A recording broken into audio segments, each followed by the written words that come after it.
Hello and welcome to IGNOU BAPSH। तो आज हम BPSC 114 स्टार्ट करने जा रहे हैं जिसका टाइटल है मॉडर्न इंडियन पॉलिटिकल थॉट। आज हम इसका फर्स्ट यूनिट देखेंगे जिसका टाइटल है genesis and salient features of modern Indian political thought. इस यूनिट में हम ये जानेंगे कि किस तरीके से modern Indian political thought emerge होता है, कौन कौन से फैक्टर्स इसके पीछे काम करते हैं, क्या क्या आइडियोलॉजिकल फीचर्स होते हैं और इसके क्या क्या कुछ जनरल फीचर्स होते हैं। तो इन सभी की बात हम इस यूनिट में करेंगे। तो शुरुआत करते हैं इंट्रोडक्शन से। तो इंट्रोडक्शन में हमें बताया गया है कि 21वीं सदी में जो भारत है वो ग्लोबल स्टेज पर राइज करना शुरू करता है। अब इस स्टेज पर आते आते जो भारत के लोगों का एकेडमिक इंटरेस्ट होता है इंडियन पॉलिटिकल थॉट में, वो भी अब बढ़ने लगता है। वो ये जानने की कोशिश करते हैं कि जो भारत आज 21वीं सदी में हम ये देख रहे हैं उसके कैसे पॉलिटिकल थिंकर्स हुआ करते थे, उनके क्या विचार थे नेशन पे, रिलीजन पे, डेमोक्रेसी पे, राइट्स पे, और क्या वो सोचते थे ट्रेडिशन और मॉडर्निटी के लिए। तो यही सारी चीज़ों से शुरुआत होती है इंडियन पॉलिटिकल थॉट के एक ग्रेजुअल इंक्रीज की in the arena of academic interest of Indians. तो इससे आगे अगर हम जाएं तो पहला टॉपिक हमारे सामने आता है genesis of modern Indian political thought. तो अगर हम 19 सेंचुरी की बात करते हैं और प्रिसाइजली उसके थर्ड क्वार्टर की बात करते हैं, तो ब्रिटिश कॉलोनियलिज्म को कोई भी एग्जिस्टेंशियल चैलेंज था ही नहीं। वो आराम से इंडिया पर अपना राज कर रहे थे और उन्होंने अपनी कॉलोनियल पावर को कंसोलिडेट करना शुरू कर दिया था। और इसके लिए उन्हें दो चीज़ों की ज़रूरत थी। पहली तो ये कि उन्हें अपना एक सपोर्ट बेस बनाना था इंडियन सब्जेक्ट्स के लिए। दूसरी ये चीज़ अब वो बनाएंगे कैसे। तो इसी अपने सपोर्ट बेस को बनाने के लिए ब्रिटिशर्स ने एक अर्बन एजुकेटेड मिडिल क्लास को सेटअप करना चालू किया। और दूसरे लोग थे वो लैंडलॉर्ड्स वाले, जो कि अब कॉलोनियल एडमिनिस्ट्रेशन में भी आने लग गए थे। तो इनका प्लान ये था कि जैसे जैसे हम एक मिडिल क्लास को एजुकेट करेंगे और एक लैंडलॉर्ड को अपने कॉलोनियल एडमिनिस्ट्रेशन में लेके आएंगे, वो कहीं ना कहीं अपने जो जनरल पॉपुलेशन है उसको इन्फ्लुएंस करेंगे, ताकि जो ब्रिटिश का जो कल्चर है या जो ब्रिटेन का जो ट्रेडिशन है वो यहाँ पर इम्प्लीमेंट हो सके और आसानी से ये लोग इन पर रोल कर सकें। तो एक प्लान्ड वे में ये सब करने की कोशिश की गई ताकि अपने कल्चरल हेजेमनी को री इन्फोर्स किया जा सके through the system of education. अब पहली जो चीज़ इन्होंने यहाँ पर एक स्टेप लिया वो ये कि सबसे पहले इन्होंने पूरी कंट्री को एक एडमिनिस्ट्रेटिव यूनिट में बना दिया। मतलब अब एक ही इंडिया को ये पूरे उसमें करेंगे, कोई प्रिंसली स्टेट नहीं होगी, कोई इनकी कोई प्रेसिडेंसी नहीं होगी। पूरी एक एडमिनिस्ट्रेटिव यूनिट के अंदर अब ये कंट्री को लाने की कोशिश कर रहे हैं। सेकंड ये कि अब एजुकेशन का सिस्टम जो इंडिया में चला करता था, जिसमें गुरुकुल होता था, वेदांत की जो फिलॉसफी थी वो पढ़ाई जाती थी, वेद पढ़ाए जाते थे, अब उसको साइडलाइन करके इन्होंने इंग्लिश सिस्टम ऑफ एजुकेशन को इस्टेब्लिश कर दिया। थर्ड ये कि अब ब्रिटिशर्स ने इंडिया की कल्चरल जो हेरिटेज थी उसको इन्फीरियर बताना चालू कर दिया। अब कैसे, इसका भी एग्जाम्पल हमें दिखाई देता है। वो जो हमने हिस्ट्री में पढ़ी होगी कभी ना कभी, आर्यन इन्वेजन थ्योरी, वो इसका हवाला मैं आपको एग्जांपल दे रहा हूँ। तो वो इसका हवाला देते हुए कहते हैं कि तुम पहले कैसे लोग थे। तुम हमेशा जो है वो फूड गैदरिंग, हंटिंग इसी पे लगे रहा करते थे। लेकिन जैसे ही बाहर के लोग यानी जो आर्यंस थे ये आए, इन्होंने तुम पर रूल किया और तुम्हें यहाँ पर सुधार दिया। और वहीं अगर हम मॉडर्न डे का एग्जाम्पल लें तो ब्रिटिशर्स ये कहते हैं कि अगर हमारे आने से पहले तुम अपनी सोसाइटी को देखो तो तुम्हारी सोसाइटी बिल्कुल ही डाउन ट्रोडन हुआ करती थी। कोई भी मॉडर्निटी नहीं थी, कोई भी डेवलपमेंट नहीं थी। लेकिन जैसे ही हम आए, हमने तुम्हें सुधारने का काम किया, हमने तुम्हें एजुकेशन दी, तुम्हें वेस्ट की तरह बनाने की कोशिश की, तुम्हें मॉडर्न बनाने की कोशिश की, और कुछ रिसर्च भी यहाँ पर चालू हुई। तो इसी तरीके से हम ये देख सकते हैं कि कैसे जो ब्रिटिशर्स थे इन्होंने अपने आप को डोमिनेट करने के लिए भारत के लोगों को इन्फीरियर दिखाना चालू कर दिया, उनके कल्चर को इन्फीरियर दिखाना चालू कर दिया, ताकि धीरे धीरे लोग अपना कल्चर गिव अप करके ब्रिटिश के कल्चर को, जो ब्रिटिश है उसको कल्चर को अपनाएं और आराम से ब्रिटिशर्स जो हैं इन पर अपना रूल इस्टेब्लिश कर सकें। उसके बाद अगर हम बात करें emergence of Indian political thought की मॉडर्न वे में, तो MP सिंह नाम के एक स्कॉलर हैं, वो ये कहते हैं कि कुछ ऐसे फैक्टर्स थे जिसकी वजह से जो मॉडर्न इंडियन पॉलिटिकल थॉट है वो एमर्ज हुआ। जैसे कि ब्रिटिश कॉलोनियल रूल, जहाँ पर कुछ लोग ब्रिटिश के कॉलोनियल रूल की वजह से ऑप्रेस होकर इन्होंने अपने ही कुछ आइडियाज़ को निकालना शुरू किया। उसके बाद जो इंडियन ट्रेडिशन था, उसको मॉडर्नाइज़ करने का काम भी इन्होंने चालू कर दिया। उसके बाद जो भी चैलेंजेस फेस करने पड़े नेशन फॉर्मेशन, स्टेट फॉर्मेशन और इकोनॉमिक डेवलपमेंट के, इन सभी फैक्टर्स की वजह से एक नया मॉडर्न इंडियन पॉलिटिकल थॉट निकल के आया, जिसने भारत की आगे की राह जो है वो तय करी। उसके बाद जो ये शुरू हुआ मॉडर्न इंडियन पॉलिटिकल थॉट, ये 18 से 19 सेंचुरी के बीच में शुरू हुआ, जहाँ पर अलग अलग तरीके से ब्रिटिश कॉलोनियलिज्म को इंडिया से रिस्पॉन्स मिल रहे थे। जैसे कि हम इंडियन पॉलिटिकल थॉट को देखें तो इंडियन रेनेसांस इसका सबसे बड़ा एक कारण माना जाता है, जो कि बंगाल में शुरू हुआ था। जहाँ बंगाल को ये देखा जाता था कि बंगाल जो है वो एक सेंटर है ऑफ री अवेकनिंग ऑफ इंडिया, जहाँ से कलकत्ते से जो सारी चीज़ें शुरू हुई वो कैसे ब्रिटिशर्स को चैलेंज करना शुरू कर रही हैं। जहाँ पर कलकत्ता में कुछ अर्ली स्कूल्स, कॉलेजेस और प्रेस जो है वो वहाँ पर स्टार्ट की, ताकि इंडियंस को बताया जा सके कि किस तरीके की ऑपरेसिव पॉलिसीज़ ये ब्रिटिशर्स हम पर थोप रहे हैं, हमारे कल्चर को डाउन कर रहे हैं, हमारे कल्चर को इरोड कर रहे हैं और हमको इन्फीरियर दिखा रहे हैं पूरी दुनिया के सामने, जिसकी वजह से हम कभी डेवलप कर ही नहीं सकते। तो ऐसे लोग भी अब सामने आने लगे। उसके बाद एक हम अगर कल्चरल अवेकनिंग की बात करें इंडियंस के, तो इंडियंस जो थे, उस समय की इंडियन सोसाइटी में बहुत सारी ऐसी प्रॉब्लम थी जो कि उनको ओवरकम करने में दिक्कत आ रही थी।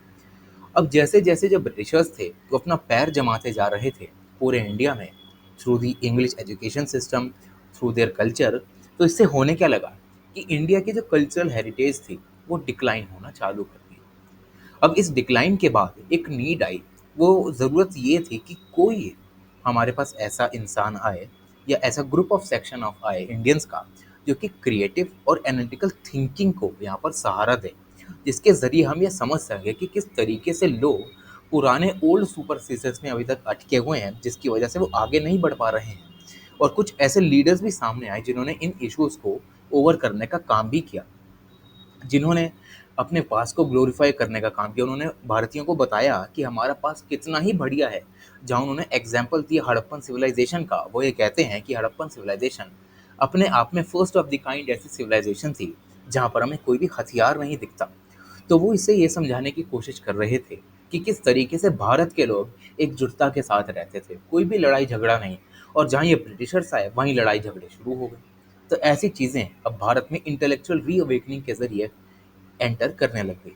उसके बाद जो इंडिया का रेनेसांस आया, उसका मतलब ये नहीं था कि जो पास्ट के ट्रेडिशन से उसको भी बिल्कुल ही अबैंडन कर दो जैसे वेस्ट में चलता था, ऐसा नहीं।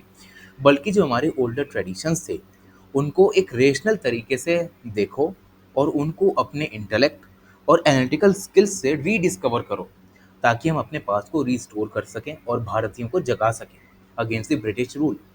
तो ये था पूरा जेनेसिस। उसके बाद अगर हम दूसरा पॉइंट देखें तो एक कॉन्ट्राडिक्शन भी हमें मॉडर्निटी और वेस्ट के कोलोनियलिज्म के बीच में नज़र आता है। तो मॉडर्निटी में होता क्या है कि जो भारतीय लोग थे वो चाहते थे कि वो मॉडर्न बने, लेकिन अपने ट्रेडिशन के साथ मॉडर्न बने। तो मॉडर्निटी में ये कहा जाता है कि यूनिवर्सल फ्रीडम चाहिए। जहाँ पर जो कोलोनिज्म का आइडिया था, वो फ्रीडम यहाँ पर नहीं थी, वो यहाँ पर हायरार्की बनाकर रखते थे। और इसी हायरार्की की वजह से कोई भी फ्रीडम यहाँ पर एक्सपीरियंस कर ही नहीं पाते थे भारतीय लोग। जहाँ पर ये हाईलाइट किया जाता है कि जो ब्रिटिशर्स थे, वो भारत को कभी भी मॉडर्नाइज नहीं करना चाहते थे, बल्कि वो भारत को वेस्टर्नाइज करना चाहते थे। जहाँ पर जो मिडिएवलिटी इन्होंने झेली थी during the period of renaissance, यही सारी चीज़ें अब यहाँ पर ये ब्रिटिश इंडिया में इम्प्लीमेंट करना चालू कर सके, ताकि वो हायरार्की क्रिएट हो सके। उसके बाद एक ऐसा सिस्टम क्रिएट हो सके जहाँ इनको कोई क्वेश्चन करने वाला ना हो। तो ये भी एक पॉइंट आता है। उसके बाद जो मॉडर्न इंडियन पॉलिटिकल थिंकर्स होते हैं वो ये कहते हैं कि हमें हमारी रिच हेरिटेज कल्चर, उसके बाद जो भी वेस्टर्न सिविलाइजेशन है उसको क्रिटिसाइज़ करना चाहिए, और हमारा जो कल्चरल हेरिटेज है हमें उसको हाईलाइट करना चाहिए, हमें उस पर गर्व महसूस करना चाहिए कि किस तरीके की सिविलाइजेशन में हम रहे हैं और किस तरीके से हमें आगे बढ़ना है, और वाइट मैन के बर्डन को यहाँ से मुक्त करना है। तो यहीं से जेनेसिस होता है मॉडर्न इंडियन पॉलिटिकल थॉट का। उसके बाद अगर हम इसके कुछ सेलिएंट फीचर्स पर जाएं, तो सबसे पहले हमें 3 से 4 तरीके के कुछ जनरल फीचर्स नज़र आते हैं, जिसमें सबसे पहला फीचर होता है प्रैक्टिकल पर्सपेक्टिव का। तो मोस्ट ऑफ द जो पॉलिटिकल थिंकर्स हुए मॉडर्न इंडिया में, वो सिस्टमिक रूप से पॉलिटिकल फिलोसफर नहीं बन पाए जैसे वेस्ट में हुआ करते थे, जैसे हेगल, टी एच ग्रीन और जॉन लॉक। मोस्टली ये जो लोग होते थे वो कुछ सोशल और पॉलिटिकल एक्टिविस्ट हुआ करते थे, जो कि कुछ सोशल इविल्स को ख़त्म करने के लिए सोसाइटी में इधर-उधर जाके लोगों के बीच में अवेयरनेस फैलाने का काम किया करते थे। और इनमें कुछ ऐसे भी थे जो कि इंडिपेंडेंट तरीके से काम करते थे, लेकिन कुछ लोग ऐसे थे जो कि ब्रिटिशर्स के साथ एंगेज करके जो थे वो यहाँ पर काम कर रहे थे। दूसरा है आता है हमारे पास engagement with the pre British political thought. तो मॉडर्न पॉलिटिकल थिंकर्स जो थे इंडिया में, वो प्री ब्रिटिश पॉलिटिकल थॉट्स के साथ एंगेज करते हैं, जहाँ पर ये देखा जाता है कि प्री ब्रिटिश पॉलिटिकल थॉट जो हुआ करता था इंडिया का, वो रिच और डाइवर्स हुआ करता था। जहाँ हमने ब्राह्मणिकल ट्रेडिशन देखा, श्रमणिक ट्रेडिशन देखा, इस्लामिक पॉलिटिकल थॉट देखा, राजधर्म देखा, महाभारत देखी। तो इन सभी जो डाइवर्सिटी जो निकल के आती है, वो यहाँ पर हम ये देखते हैं कि जो मॉडर्न इंडियन पॉलिटिकल थॉट निकला, वो एंशियंट सिविलाइजेशन पर बेस्ड रहता था, जहाँ पर जो अलग अलग तरीके के एलिमेंट्स हुआ करते थे इंडिया के पॉलिटिकल थॉट में, इन सभी को अमेलगमेट करके एक पॉलिटिकल थॉट बनाने की कोशिश की, ताकि हम अच्छे से अपने जो सोसाइटी है उसको आगे बढ़ा सकें। उसके बाद हमारे पास आता है reflection of India's diversity. At the same time हम ये देखते हैं कि जो डाइवर्सिटी है इंडिया की, वो बहुत ही अच्छी खासी बड़ी डाइवर्सिटी है, जहाँ पर जो मॉडर्न इंडियन पॉलिटिकल थिंकर्स थे वो भी डाइवर्स नेचर के हुआ करते थे। कोई अलग कास्ट का है, कोई अलग लैंग्वेज बोलता है, कोई अलग रीजन से आ रहा है। तो इस तरीके से जो हमारा बैकग्राउंड था पूरे इंडियन पॉलिटिकल थॉट का, मॉडर्न वाले का, वो क्रिएट होता है, जहाँ पर वो अपने अपने अलग अलग एक्सपीरियंस को शेयर करते हैं अपने व्यूज़ के ज़रिए, और लोगों तक अपनी बात पहुँचाने के काम करते हैं। उसके बाद आता है इन्फ्लुएंस ऑफ इंटरनेशनल इवेंट्स। अब उस समय पर भारत जो था वो इतना ज़्यादा आइसोलेटेड तो था ही नहीं कि उसे जो पता लगे कि बाहर के नेशन में क्या हो रहा है।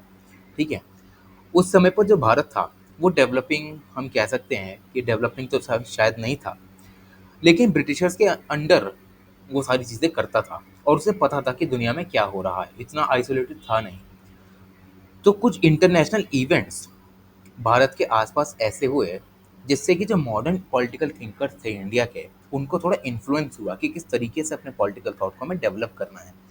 एग्जाम्पल के रूप में अगर हम देखें तो जब डिफीट हुआ रशिया का बाय एन एशियन पावर जो कि था जापान, 1905 में जब जापान ने इतने बड़े रशिया को हरा दिया, तो ये एक ऐसा इंटरनेशनल इवेंट था जिन्होंने इंडियन फ्रीडम फाइटर्स को इंस्पायर किया, जैसे गांधी जी और नेहरू जी, जिन्होंने ये बिलीव किया कि जैसे जापान ने इतने बड़े देश को हरा दिया, वैसे ही अगर हम अपनी सेल्फ रिस्पेक्ट को देखें, उसको कल्टीवेट करने की कोशिश करें, वैसे ही हम इन यूरोपियन पावर्स को भी डिफीट कर सकते हैं बाय द एशियन नेशंस।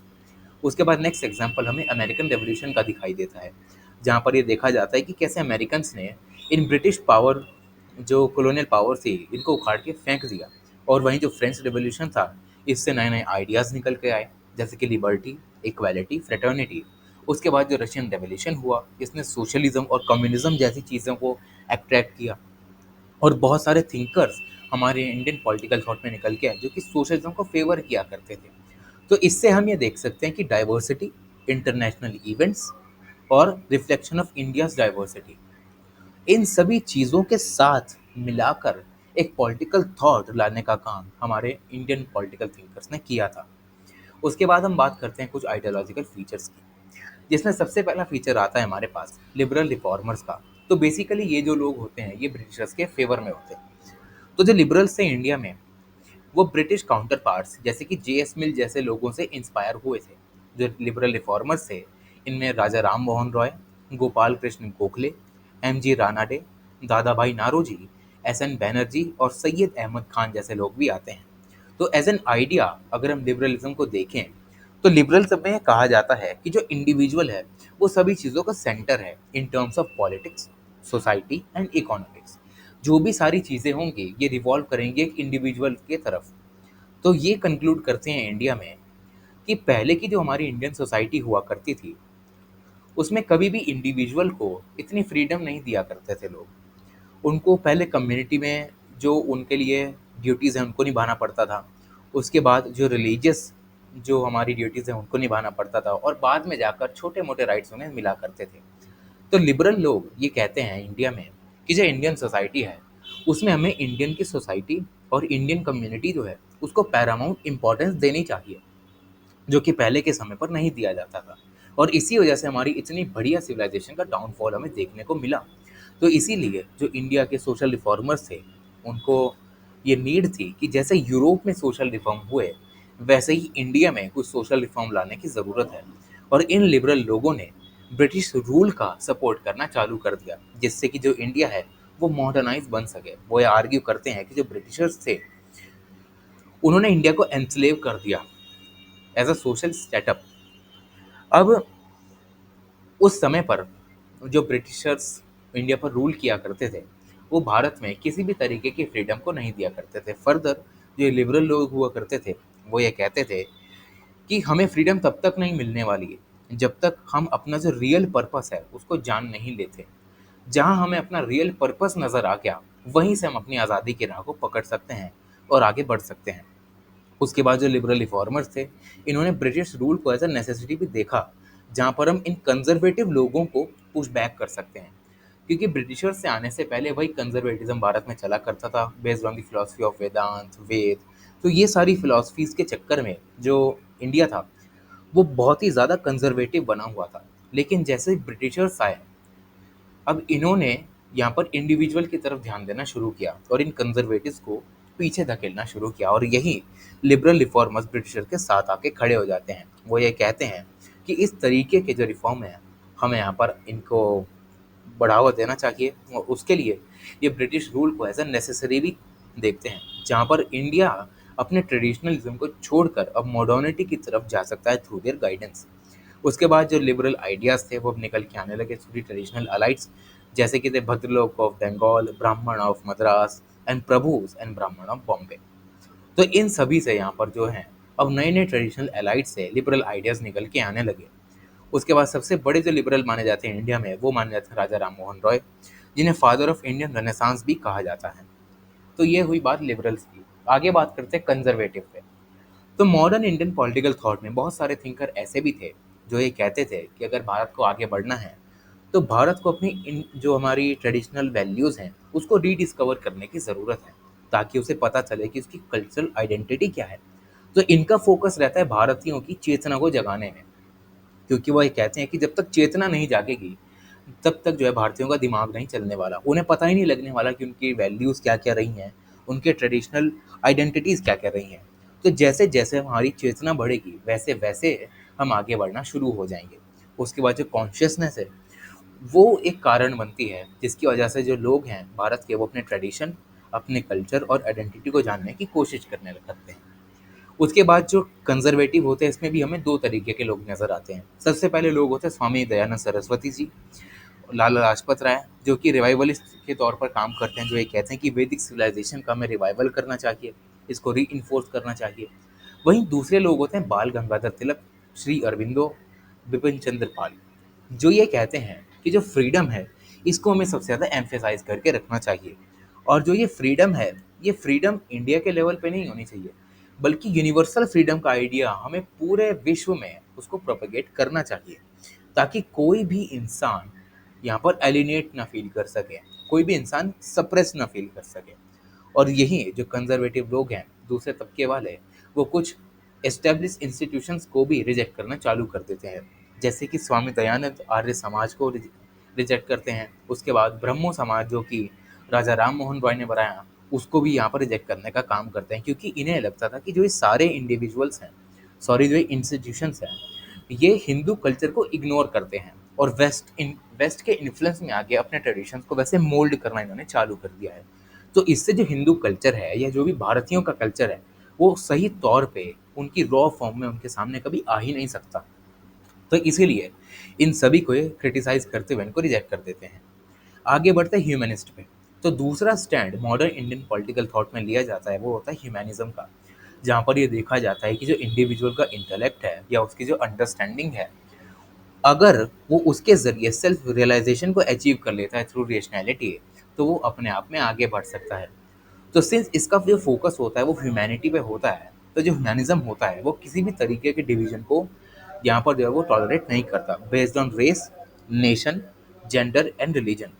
तो इसके सबसे बड़े जो प्रोपोनेंट हैं वो स्वामी विवेकानंद बनते हैं, जहाँ पर वो आर्ग्यू करते हैं कि अगर एक इंसान स्पिरिचुअल हो जाए, तो उसके पास ये पावर है कि वो पूरी की पूरी ह्यूमैनिटी, यानी पूरी की पूरी इंसानियत को अपलिफ्ट करने की ताकत रखता है। वो ये ट्राई करते हैं कि जो ईस्ट और वेस्ट के रिलीजन हैं, उनको एक साइंटिफिक बेसिस पर एक प्रैक्टिकल फिलॉसफी अगर हम देखें वेदांत की, उनको कंबाइन करके हम एक नया जो सेटअप है वो क्रिएट कर सकते हैं। उसके बाद स्वामी विवेकानंद सोशलिज्म की भी सपोर्ट करते हैं, जहाँ पर वो ये कहते हैं कि सोशलिज्म पुअर और डाउन ट्रोडन लोगों के फेवर में काम करता है। लेकिन यहाँ पर मटेरियल प्रोग्रेस को ये रिजेक्ट करते हैं कि मटेरियलिज्म की तरफ हमें नहीं जाना है, हमें स्पिरिचुअलिज्म की तरफ जाना है, ताकि हर एक इंसान अपलिफ्ट हो सके और उसे जो है वो स्पिरिचुअलिज्म वो अचीव कर सके। तो ये होते हैं हमारे पास कुछ ह्यूमनिस्ट। एग्जाम्पल के रूप में देखें तो रविंद्रनाथ टैगोर आते हैं। आगे आते हैं हमारे पास critics of caste system and advocates of social justice. तो Mahatma Jyotiba Phule, doctor B R Ambedkar और पेरियार, ये कुछ ऐसे प्रोमिनेंट रिप्रेजेंटेटिव्स होते हैं डिप्रेस सेशन के, जो कि एनालाइज करने का काम करते हैं कि जो भी प्रॉब्लम्स ये डिप्रेस सेक्शंस इनको झेलनी पड़ रही हैं, सबसे पहले इनको एनालाइज करते हैं, उसके बाद पब्लिक डोमेन में इनको हाईलाइट करने का काम करते हैं ताकि इनको सोशल जस्टिस मिल सके। ऑन दी अदर हैंड जो इन्फ्लुएंस होते हैं ज्योतिबा फूले के, वो ये होते हैं कि थॉमस पेन जो है, जैसे इन्होंने रेवोल्यूशन किया था वैसे ही यहाँ पर ज्योतिबा फूले भी जो लिबरलिज्म है, या हम कह सकते हैं सॉरी, जो रेवोल्यूशनरी लिबरलिज्म है, इसको प्रोपेगेट करने का काम करते हैं। जहाँ पर वो जो रानाडे की पॉलिसी है वो ये कहते हैं कि जो हायर कास्ट है हमेशा उसे ही जो है वो रिप्रेजेंट करना चाहिए, उसे ही रूल करना चाहिए। तो इसी को क्रिटिसाइज करते हुए जो ज्योतिबा फूले है वो ये कहते हैं कि सिर्फ हायर कास्ट कोई नहीं, बल्कि जो हमारा डाउन ट्रोडन क्लास है या जो हमारी डिप्रेस क्लासेस है उन्हें भी मौका मिलना चाहिए रूल करने का। जहाँ पर वो ब्रह्मो समाज और जो प्रार्थना समाज है, इन सभी को क्रिटिसाइज करते हुए कहते हैं कि ये सारे सिर्फ अपर कास्ट के लोगों को ही फेवर करते हैं, लोअर कास्ट की तरफ कोई ध्यान देता ही नहीं। उसके बाद अगर हम जाएँ फूले की इकोनॉमी के बेसिस पे, तो वो ये कहते हैं कि जो भी मास और पेजेंट्स जो हैं, उनके इंटरेस्ट के हिसाब से हमें इकोनॉमी को गाइड करके रखना चाहिए। क्योंकि ये सारे जो लोग हैं, जो ब्राह्मण हैं, जो फ्यूडल रूलर्स हैं, ब्रिटिशर्स वाले, इन्होंने हमेशा इकोनॉमी को एक्सप्लॉइट करने का ही काम किया है, भले ही ये कितने भी ज़्यादा दिमाग वाले हों। तो पीजेंट्स और जो मासेस हैं, उनके इंटरेस्ट के हिसाब से अपनी इकोनॉमी को चलाना चाहिए। वो ये इस तरीके की सोसाइटी को प्रेफर करते हैं based on liberty and equality है, जहाँ पर वो ये कहते हैं कि हमें हिंदुइज्म को भी रिप्लेस करने जाना जो हिंदुइज्म हिंदुइज्म है उसे हमें एक नए रिलीजन से जो है वो रिप्लेस कर देना चाहिए। वहीं जो डॉक्टर बी आर अम्बेडकर हैं, वो भी अपना एक फेथ एक्सप्रेस करते हुए कहते हैं कि हमें भारत में कॉन्स्टिट्यूशनल डेमोक्रेसी लानी चाहिए, क्योंकि डेमोक्रेसी की वजह से जो फ्रीडम है उसको रूल ऑफ लॉ के जरिए प्रोटेक्ट किया जा सकता है, जिससे कॉमन गुड को हम एस्टैब्लिश कर सकते हैं। तो वो इस आइडिया को फेवर करते हुए कहते हैं कि जैसे जैसे जो भारत है, अगर उसमें सोशल डेमोक्रेसी आ गई, जहाँ पर लिबर्टी, इक्वालिटी, फ्रेटर्निटी अगर ये बेसिक प्रिंसिपल्स बन गए, तब भारत जो है वो आगे जाकर कुछ कमाल कर सकता है। उसके बाद आते हैं हमारे पास कुछ सोशलिस्ट। तो ऊपर हमने जेनेसिस में देखा था कि बहुत सारे जो लोग थे वो कुछ इंटरनेशनल इवेंट से भी इंस्पायर हुए, और उनमें से इंस्पायरिंग इवेंट था रशियन रेवोल्यूशन, जहाँ पर सोशलिज्म को एज अ फोर्स दिखाया गया था। तो इसी से इंस्पायर होकर कुछ सोशलिस्ट भी सामने आए, जहाँ पर इन्होंने इंडिया का जो फ्रीडम स्ट्रगल था first quarter of 20th century में, सबसे पहली झलक सोशलिस्ट के में नहीं यही नजर आती है। जहाँ पर ये कहते हैं कि जो रशियन रेवोल्यूशन था, जिसकी वजह से रशिया एक मार्क्सिस्ट स्टेट बना, तो ये सोशलिस्ट ये कहते हैं कि जो सोसाइटी है वो हमेशा चलती है डोमिनेंट जो क्लास है उसके इंटरेस्ट के हिसाब से। मतलब जो अमीर वर्ग है उसका जो इंटरेस्ट है, सोसाइटी उसी के तरीके से काम करेगी, सरकार भी उसी की ही मानेगी। तो अगर एक सोसाइटी डेवलप है, फ्री है या फिर फ्री नहीं भी है, वो चलेगी सिर्फ जो डोमिनेंट इंटरेस्ट हैं उसके हिसाब से। तो ये जो सोशलिस्ट लोग हैं वो ये कहने की कोशिश करते हैं कि जो इंडिया का फ्रीडम स्ट्रगल है वो, अगर हम उसमें कुछ सोशलिस्ट आइडियाज़ को लेकर हैं, जहाँ पर हम कुछ पुअर लोगों को रिप्रेजेंटेशन दें, कुछ डिप्रेस्ड क्लासेस को रिप्रेजेंटेशन दें, डाउन ट्रोडन लोगों को रिप्रेजेंटेशन दें, तब अच्छे से हम ये देख सकें कि जो भारत है वो अपना जो लिबरेशन मूवमेंट है वो इसको और ज़्यादा स्ट्रेंथ दे सकता है, और अच्छा खासा बेस इस मूवमेंट का बन सकता है। जहाँ पर कुछ फ्रीडम फाइटर्स हमें नज़र आते हैं इसके एग्जाम्पल के रूप में, जैसे कि राम प्रसाद बिस्मिल, अशफाकुल्ला खान, भगत सिंह एंड चंद्रशेखर आज़ाद, जो कि इन्फ्लुएंस होते हैं रिवोल्यूशनरी सोशलिज्म पे और मेंबर्स बनते हैं आगे जाके हिंदुस्तान सोशलिस्ट रिपब्लिक एसोसिएशन के। तो उसके बाद हमारे सामने निकल के आते हैं the supporters of gender equality. तो जैसे जैसे जो western ideas of liberty and equality India में इम्पैक्ट डाल रहे थे, वैसे वैसे अब विमेन जो थी इंडिया में, उन पर भी अब जो ध्यान था वो केंद्रित होना चालू हो गया। जहाँ ये स्टेट किया जाता था विमेन द्वारा कि बहुत सारे रिफॉर्मर्स जो हैं वो हमेशा मेल रहते हैं, और मेल रिफॉर्मर्स का ही सेंट्रल रोल रहता है। अगर हम बिगनिंग ऑफ द मूवमेंट की बात करें of the gender equality colonial period में, तो यहाँ पर ये लोग कहते हैं कि जो विमेन है उनको भी आगे आना चाहिए, और इसका प्राइम एग्जाम्पल हमें राजा राम मोहन रॉय देने का काम करते हैं, जहाँ पर वही कहते हैं कि उन्होंने सती के अगेंस्ट आवाज़ उठाई, जहाँ पर जो जेंडर इक्वालिटी थी उसको रौंद कर हमेशा जो विमेन है, जैसे ही उनके हस्बैंड की डेथ हुआ करती थी, उन्हीं की चिता पर उन्हें जिंदा जला दिया जाता था। तो इससे जो जेंडर इक्वालिटी वो हैम्पर हुआ करती थी, और राजा राम मोहन रॉय ने इसको समझा, और जो भी ऐसी अनवांटेड प्रैक्टिसेस थी विमेन के अगेंस्ट, इन्होंने उनके खिलाफ काम करने का निर्णय लिया, और आगे जाकर सक्सेसफुल भी हुए। उसके बाद अगर हम सावित्री बाई फुले की बात करें, तो ये भी विमेन मूवमेंट की एक अच्छी खासी पायनियर बनती हैं, जहाँ पर गर्ल्स स्कूल की स्थापना पहली बार 1848 में सावित्री बाई फुले के द्वारा की जाती है। उसके बाद पंडिता रामाबाई, जो कि कास्ट सिस्टम और पेट्रियार्की के अगेंस्ट बात करने की काम करती हैं। तो ये कुछ होते हैं जेंडर इक्वालिटी वाले। आगे बढ़ते हैं इस्लामिक पॉलिटिकल थॉट पे। तो जैसे जैसे जो ब्रिटिशर्स थे वो इंडिया में आए, इन्होंने मुस्लिम एलाइट्स का रूल खत्म करके रख दिया नॉर्थ इंडिया और बंगाल में। अब जो मुस्लिम्स थे उनका ये व्यू था कि वो हमेशा ब्रिटिशर्स से थोड़ी दूरी बना के रखते थे। जो भी अर्ली करंट्स ऑफ मॉडर्निटी आए by the emerging British rule, वैसे वैसे इनकी दूरियां बढ़ने लग गई, और इन्होंने इस पूरी मॉडर्निटी की जो मूवमेंट है इसको क्रिटिसाइज करने का काम किया। वो ये कहते हैं कि ब्रिटिशर्स जो हैं ये हमें मॉडर्न नहीं बनाने आ रहे, बल्कि ये ब्रिटिशर्स हमको क्रिश्चियनाइज करने का काम कर रहे हैं, और जिससे कि जैसे ये क्रिश्चियनाइज हुए, वैसे ही इस्लाम की जो फाउंडेशन है वो भी खत्म हो जाएंगे और इस्लाम भारत से चला जाएगा। तो इन कंपैरिजन ये देखा जाता है कि जो हिंदूज होते हैं वो वेस्टर्न मॉडर्निटी के साथ एंगेज करते हैं, क्योंकि उन्हें ये लगता है कि जैसे जैसे मॉडर्न बनेंगे वैसे वैसे पब्लिक एम्प्लॉयमेंट भी बढ़ेगा, इंटेलेक्चुअल रिवाइवल होगा। लेकिन सर सैयद अहमद खान जैसे कुछ लिबरल रिफॉर्मिस्ट ये कहते हैं कि जो अगर मुस्लिम सोसाइटी है इसको आगे बढ़ना है, तो इसको ब्रिटिशर से अगेंस्ट चलना पड़ेगा। जहाँ वो एक स्कूल ऑफ थॉट की शुरुआत करते हैं, एक स्कूल की शुरुआत करते हैं जिसका नाम होता है मोहम्मदन एंग्लो ओरिएंटल कॉलेज, जो कि अलीगढ़ में होता है, जो कि एक स्पेसिफिक नॉलेज को स्प्रेड करने का काम होता है, जो कि स्पेसिफिक नॉलेज होती है इस्लामिक नॉलेज। जहाँ पर वो ये आर्ग्यू करते हैं कि अगर हम इस्लाम को कंपैटिबल बना देंगे मॉडर्न वैल्यूज़ एंड आइडियाज़ के साथ, तभी हम आगे बढ़ सकते हैं।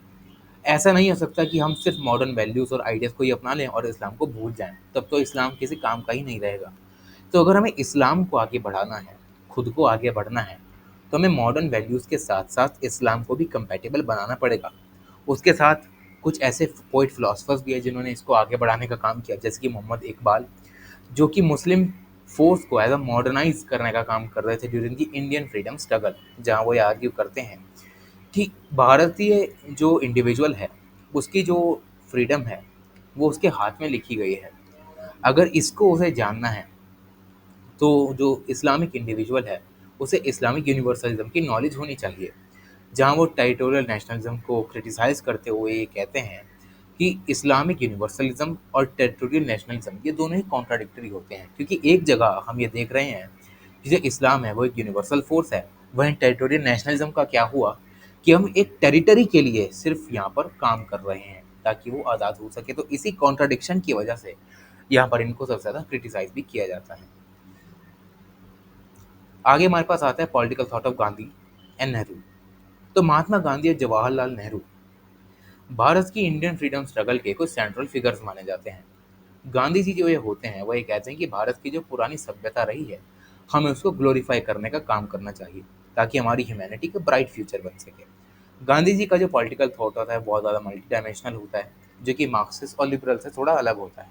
जहाँ पर वो ये कहते हैं कि हमें राम राज्य को रिस्टोर करना चाहिए। अब Ram Rajya nothing but is an imaginary concept of ideal society establish by Gandhi ji, जहाँ पर जो स्मॉल ट्रेडिशनल पेजेंट्स हैं वो ऑटोनोमस विलेजेस में रहते हैं और सनातनी एथिक्स और स्क्रिप्चर्स का पालन करते हैं, खुद की इकोनॉमी चलाते हैं, आत्मनिर्भर बनते हैं और अपने आप को आगे बढ़ाने का काम करते हैं। तो ये होती है हमारे पास गांधी जी के पॉलिटिकल थॉट, जहाँ पर हम नॉन वायलेंस, डायरेक्ट एक्शंस, इन सभी से हम ये देख सकते हैं कि किस तरीके से जो गांधी जी हैं वो मॉडर्न पॉलिटिकल थॉट में नॉन वायलेंस और सत्याग्रह जैसे कॉन्सेप्ट को लाने की कोशिश कर रहे हैं। तो आगे हमारे पास आता है नेहरू जी का। तो नेहरू जी जो थे वो एक नेशनलिस्ट और एक स्टेट बिल्डर लीडर के रूप में माने जाते हैं, जहाँ पर एक डाइवर्स आइडियाज का ब्लेंड हमें नेहरू जी की फिलॉसफी में नजर आता है, जहाँ वो लिबरलिज्म, सोशलिज्म और नेशनलिज्म को एक साथ लाकर रेशनैलिटी के जरिए, एक साइंटिफिक टेम्परामेंट के जरिए, इंडियन कंडीशंस के हिसाब से इन सभी चीज़ों को इम्प्लीमेंट करने की कोशिश करते हैं। एज अ सोशलिस्ट अगर देखें तो नेहरू जी का ये बिलीव था कि स्टेट प्लानिंग की बहुत ज़्यादा ज़रूरत है, लेकिन स्टेट प्लानिंग में वायलेंस और जो क्लास स्ट्रगल चलता आ रहा है उसकी हमें कोई भी ज़रूरत नहीं है सोशल ट्रांसफॉर्मेशन के लिए। हम इनके बिना भी सोसाइटी को ट्रांसफॉर्म कर सकते हैं। उसके बाद नेहरू जी डेमोक्रेसी में बिलीव करते हुए कहते हैं कि डेमोक्रेसी और जो सोशलिज्म है वो कॉन्ट्राडिक्टरी नहीं है, बल्कि डेमोक्रेटिक मेथड्स का यूज़ करके हम सोशलिज्म को अचीव कर सकते हैं, वायलेंस अचीव नहीं कर सकते। क्योंकि सोशलिज्म में अगर हम मार्क्सिस्ट के तौर पे देखें, वो ये कहते हैं कि जो बड़े बड़े अमीर लोग हैं उनको तुम मार के ख़त्म कर दो और अपना रूल इस्टेब्लिश कर दो। लेकिन नेहरू जी ये कहते हैं कि डेमोक्रेटिक मीन्स का यूज़ करके, नॉन वायलेंस का यूज़ करके हम अचीव कर सकते हैं सोशलिज्म को। एंड एज अ नेशनलिस्ट अगर हम देखें तो नेहरू जी आर्ग्यू करते हैं कि जो भारत की डाइवर्सिटी है वो एक ऑब्स्टिकल नहीं है, बल्कि ये तो बहुत अच्छा मौका है भारत को आगे बढ़ाने का, नेशनल बिल्डिंग करने का, जो कि हमें उनके आइडियाज़ में नज़र आती है in the third wave of nationalism. तो ये जो पूरा यूनिट है वो यहीं तक ख़त्म हो जाता है। Thank you so much.